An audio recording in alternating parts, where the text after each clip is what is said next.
I'm Ethan Russo. I'm a pediatric and adult neurologist by training, but I've been working in the cannabis space for 28 years.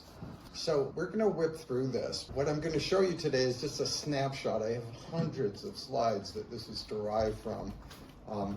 I don't think there'll be time for questions, but as the comedians say, I'll be here all week. So first, cannabis is an ancient medicine. This is a depiction in various ancient languages. I'll just highlight a couple.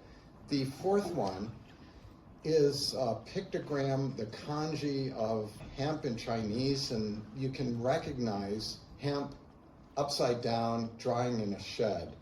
And at the bottom, cannabis from the Greek. You'll note the accent on the first syllable. Sometimes in Spanish-speaking countries, we hear cannabis, which hurts my ears. It should be cannabis throughout the world.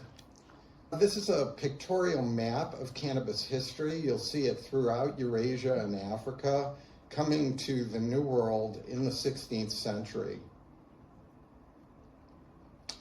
Cannabis in kids.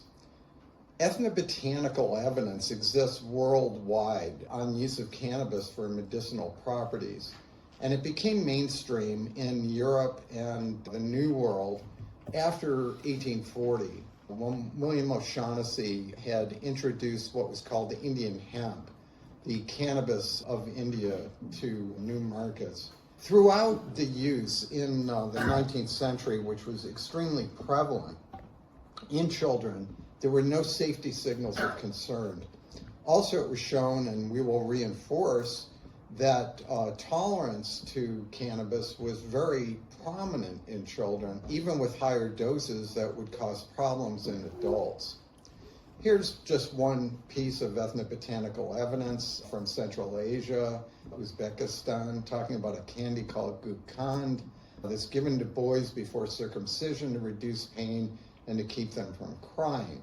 And I have, again, dozens of these from different cultures. Turning back to some of the ancient literature, this is from the Middle East, Abu Yusuf Yaqub ibn Ishaq al-Kindi in the 9th century. Hashish eases the muscles of the limbs and what flows. My interpretation was that this relates likely to treatment of spasticity. As mentioned, William O'Shaughnessy was an Irish physician in service to the British Crown who went to Calcutta in Bengal in the 19th century. He studied what the Ayurvedic physicians were doing, experimented on various species of animals with cannabis, and then started giving it to his patients for a wide variety of conditions, some of which are indications today. One of those was tetanus. Tetanus was a prevalent disorder in the 19th century and universally fatal. He tried it in 3 cases, all who survived. There was one that subsequently died from gangrene because he refused a partial amputation. What they noted was that when cannabis was given frequently, orally, managing to get it in, it relaxed the paroxysms of spasms and allowed people to eat and drink, which was the problem before. People could not get any sustenance. And after a period of weeks, people recovered. This use spread rapidly. James Miller, subsequently in Scotland, used it in a case of traumatic tetanus in a 7-year-old, again getting frequent doses. The dose was tolerated well, and one that was distinctly psychoactive for an adult. They had enough experience by the time this happened to know what dosing looked like. Well, what do we know about how this works? I was shocked in 2007 that no one had really indicated mechanisms of cannabis, how it affected muscle tone. But it is under tonic control of the endocannabinoid system. Agonists of the CB1 receptor reduce spasticity, while antagonists like SR compound exacerbate it. CB1 receptors are densely represented in cortical areas, the basal ganglia areas, as well as interneurons in the spinal cord and neocortex that relate to pathophysiology of spasticity. By this time, in 2007, begun to be established that cannabis-based medicines were effective in treatment of spasticity. On the left, we have the pivotal clinical trial of Sativex, which is basically a combination of two extracts, one high in THC, one high in CBD, that's now approved in 30 countries for treatment of spasticity and MS. In the study, it was called the randomized withdrawal study. Unbeknownst to them, initially all the participants received Sativex. After a month, only those that responded were then randomized, half getting the same dose, number of sprays a day of Sativex as they got before, and half getting the same number of sprays of what was a placebo.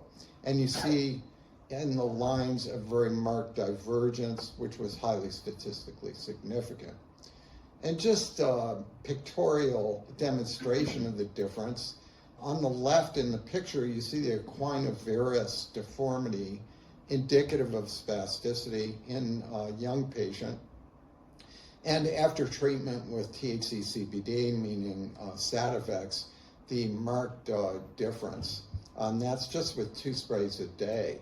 And from the text of this article, there were marked improvements in quality of life and activities of daily living in some patients with resistant MS spasticity. And I should point out, in these treatment trials, this was only given to people who had failed all conventional medicines, whether it had been tizanidine, baclofen, diazepam, or whatever, allowing patients to engage back in physical and social activities.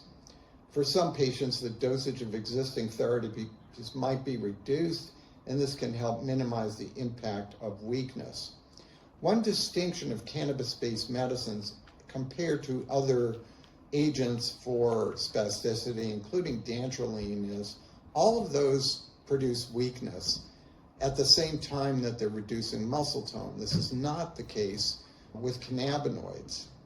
Another piece of evidence is from Jamaica. It is held that it is particularly good for children, preventing disease in general and marasmus, a wasting disease in particular. With ganja tea, and this would be THCA, tetrahydrocannabinolic acid, the youth grow stronger and smarter. For the massive users, ganja is valued as a cure for a wide assortment of complaints from arthritis to stomach ailment. And this is a little bit contrary to the conventional wisdom. Subjects claim that ganja brainifies you, a claim generally made in relation to learning, particularly for schoolboys. Melanie Dreyer, who I believe will be at the ICRS meeting, did a bunch of her doctoral studies in Jamaica working with Rastafarian women who customarily use cannabis. They were quite interested in what happened to the children of these mothers who used it in pregnancy. So they studied 24 Rastafarian mothers and 20 controls who were also Afro-Jamaican that didn't use cannabis. There was excellent age and parity matching, and none had any particular tobacco or alcohol use. There were comparable birth weights and APGAR scores. Then they used the Brazelton Neonatal Assessment Scale and supplementary items at 3 days after birth and 30 days postnatal. And there were no significant differences between the groups at day 3. After 30 days, however, cannabis-exposed infants scored significantly better on autonomic stability, reflexes, and general irritability scores. And then after 30 days as well, the women who used the most had infants whose reflexes, motor tone, autonomic stability, quality of alertness, robustness, regulatory capacity, general irritability, all were statistically significantly better. So this isn't in any fly-by-night journal.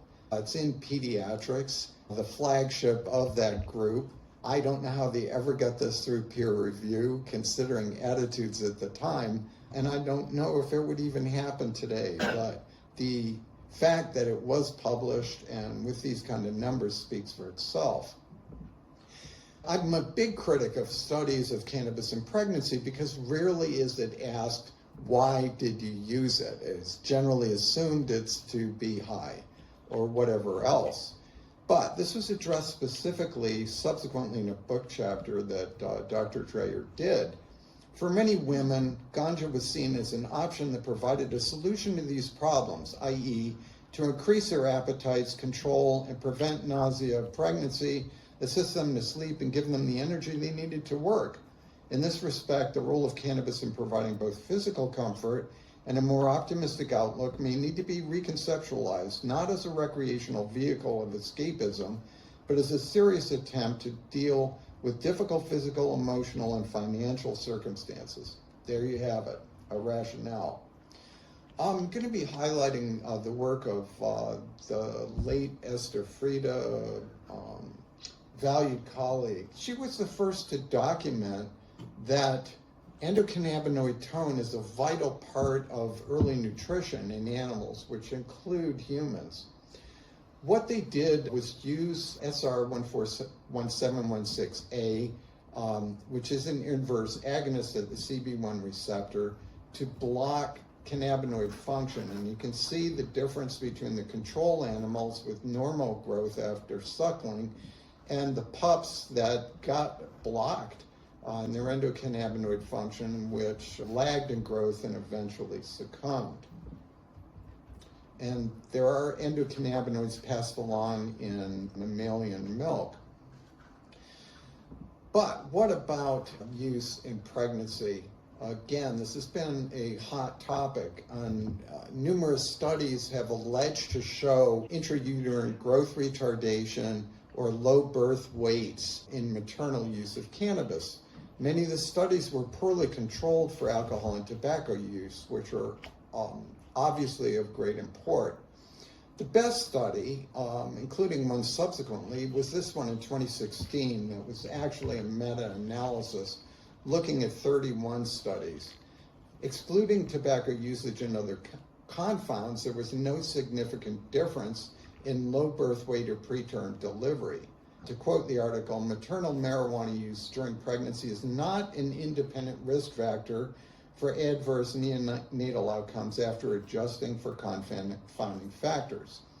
Please, no one let it be said that Dr. Russo said that it is okay to smoke cannabis in pregnancy. I did not.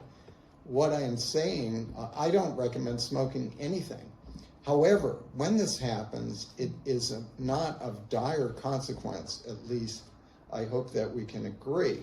And if cannabis is needed, there are other ways to use it that would pose little or no risk, is my feeling. Another study relating to postnatal cognitive effects of maternal cannabis use.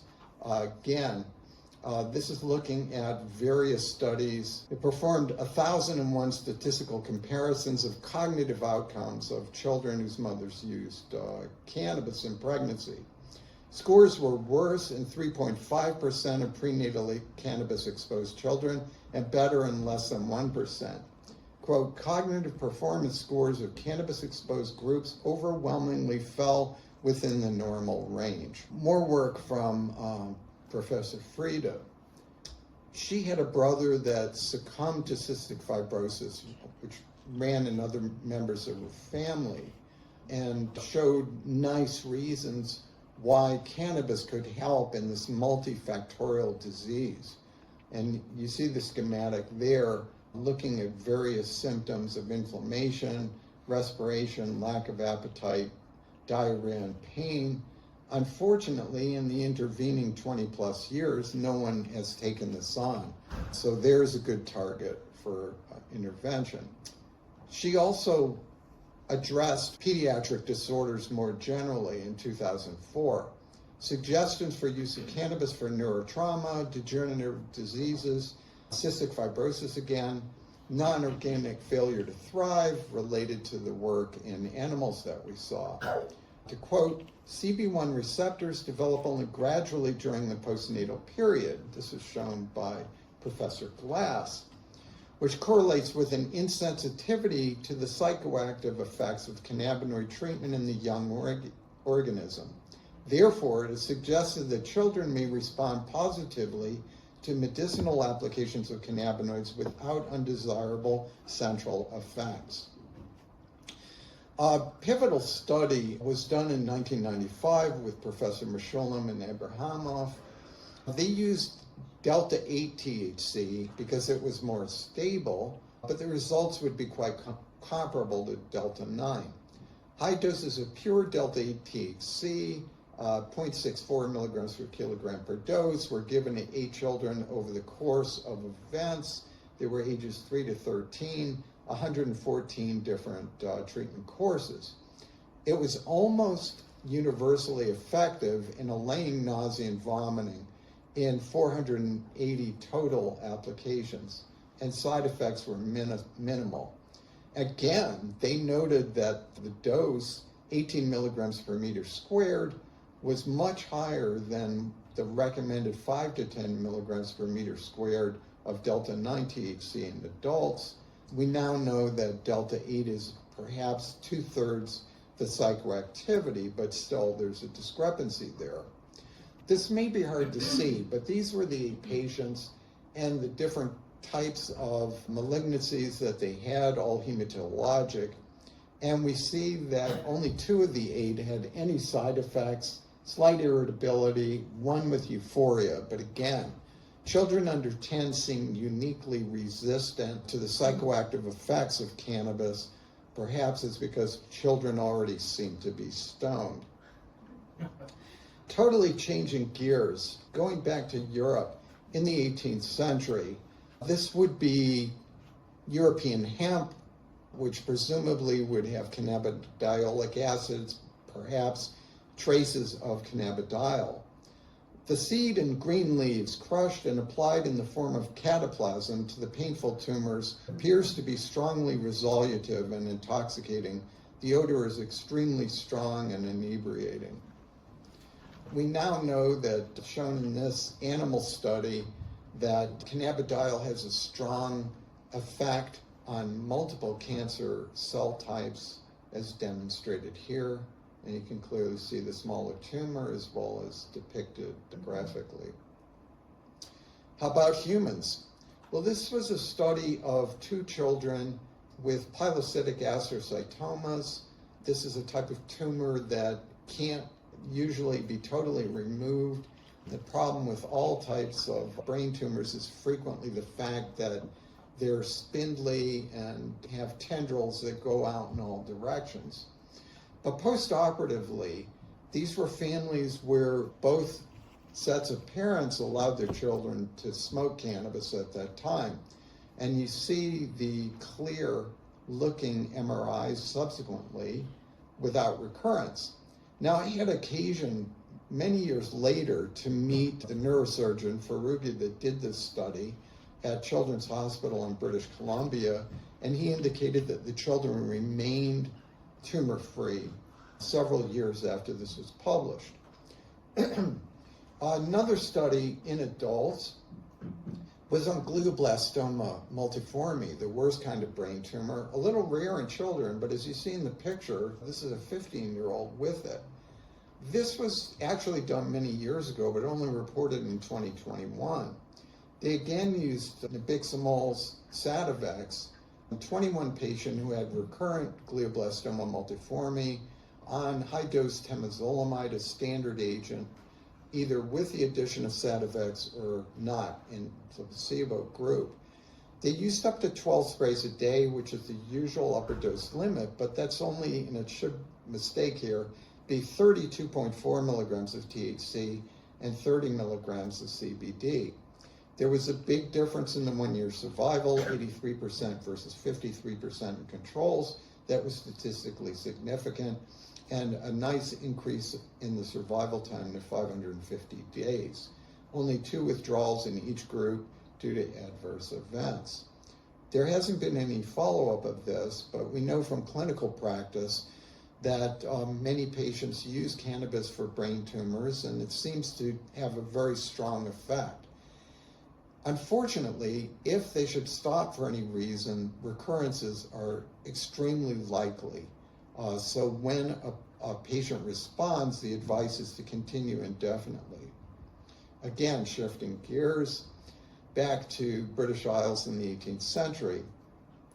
I once ordered only the hemp alone. Some pretend the following a great secret against pissing the bed, otherwise known as enuresis, more modernly. This has parallel to modern studies, again done with cannabis-based medicines, Sativex specifically. This is from 2004, 21 patients with bladder dysfunction due to multiple sclerosis. All remained on the regularly scheduled medicines which had failed to provide good response. This is an open label study over 8 weeks, and then 8 weeks of high THC extract, which is like half of Sativex. And there were significant improvements in the number of incontinence episodes over the day, nocturia episodes, the number of voids per day, and the number of planned or normal voids. More ethnobotany from Nepal. Cannabis even functions as a tranquilizer for children. It is sometimes mixed with sweets and given to children to help them sleep or keep them quiet while, for example, a mother works in the fields. Might seem like a bit of a leap, but control of behavior is extremely important in treating autistic spectrum disorder. My colleague Bonnie Goldstein provided this slide.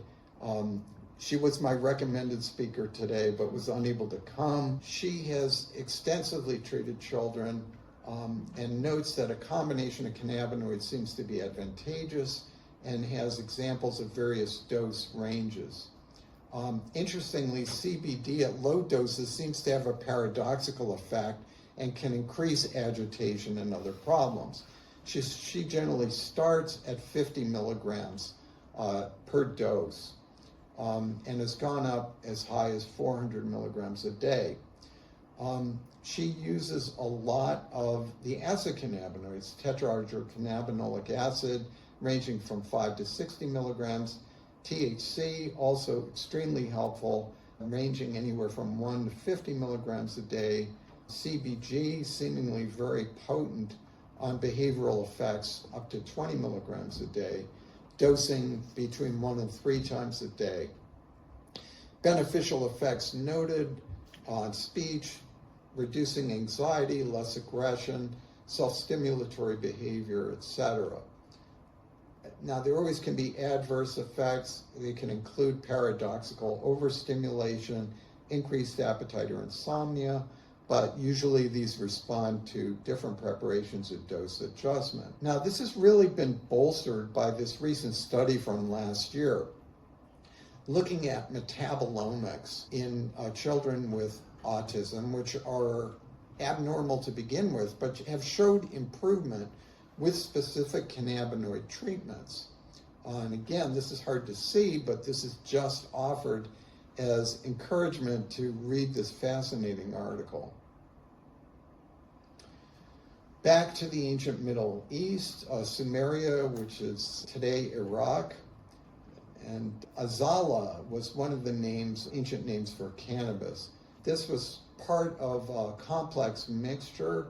So one ingredient was cannabis. These 7 drugs are as a cataplasm for the hand of ghosts, which bind to his temples. In 1990, scholars identified hand of ghost as nocturnal epilepsy. So we don't know whether this got in to the circulation, but the oldest documentation I've seen of using cannabis to treat epilepsy. But from the same area of the world, more recently, only 1,100 years ago, or 900 years ago or so, Al-Mayusi described intranasal administration of cannabis leaf juice to treat epilepsy. So this is a parenteral administration, not too different from how Sativex is used oromucosally today. Again, back to O'Shaughnessy, working in India, he treated infantile convulsions using very high doses of the cannabis tincture and without sedation, and this controlled the spells. After 20 days, the child is now in the enjoyment of robust health and has regained her natural plump and happy appearance. Well, we all know that some neonatal seizures remit, and we don't know what this was, but at least it caused acute control and did not need to be continued. So use quickly spread to North America, means documented use in children and adults, and with good results in 3/4. And this would have been tetrahydrocannabinol rich product, probably without any CBD. Wallace in 2003 looked at the endogenous cannabinoid system regulating seizure frequency. And it is apparent from work then and now that seizure threshold is mediated by endocannabinoid mechanisms. In rats, THC produced 100% reduction in seizures, something that standard anticonvulsants couldn't do. Animals had acute increases in endocannabinoid production and upregulation of CB1 production, compensatory effects that countered glutamate excitotoxicity. Interestingly, anticonvulsant effects were noted at doses that were not sedating. Bringing up to modern times, this is cannabidiol, is Epidiolex, 98% pure, in treating Dravet syndrome, which is now an approved indication in numerous countries, 20 milligrams per kilogram per day, with seizure frequency falling from 12.4 to 5.9, highly statistically significant. 43% of patients had a 50% reduction in seizure frequency, half as much in placebo. 5% became seizure-free on CBD, none on placebo, and caregivers clearly identified this as an advantage. A few other diseases very quickly. Christian Müller-Fall in Germany has done extensive work on cannabis and Tourette syndrome with no evidence of cognitive problems at all. This is Mark Weir suggesting the pain caused by sickle cell disease is severe enough to require opiates such as morphine, but many of my patients found that marijuana prevented the onset of pain. So I'm going to have to rush through. We have evidence in a lot of conditions for use of cannabis. You've heard a few today, specifically cannabidiol for intractable epilepsy and these syndromes. Also high doses on its own, 800 to 1,000 milligrams in schizophrenia. We do know that children tolerate these drugs well. CBD is also quite safe. What we need to know yet, what are the best targets in children and best formulations and methods of administration, not smoking? How can we reduce harm? Also, how can we overcome stigma? And the work of C4T is key in that. Also, reducing ascertainment bias and placebo responses. This is a big list of indications in pediatrics. I did not have time to include all my evidence for treating asthma, for treating burns, for treating intractable cough, but I like to say clinical cannabis will never be fully accepted in mainstream medicine until it can be proven safe and effective in serious disorders in children. If and when cannabis establishes its efficacy in pediatric diseases, it shall have achieved a fair measure of redemption from the derision it has elicited during the past century. This is just a plug for a course that we recently put out. Eventually, it's going to have a much larger module on pediatric applications. That's a QR code. Also, you can get the same thing at ethanrusso.org, where all my articles and book chapters are. Muchas gracias, merci bien, and thank you.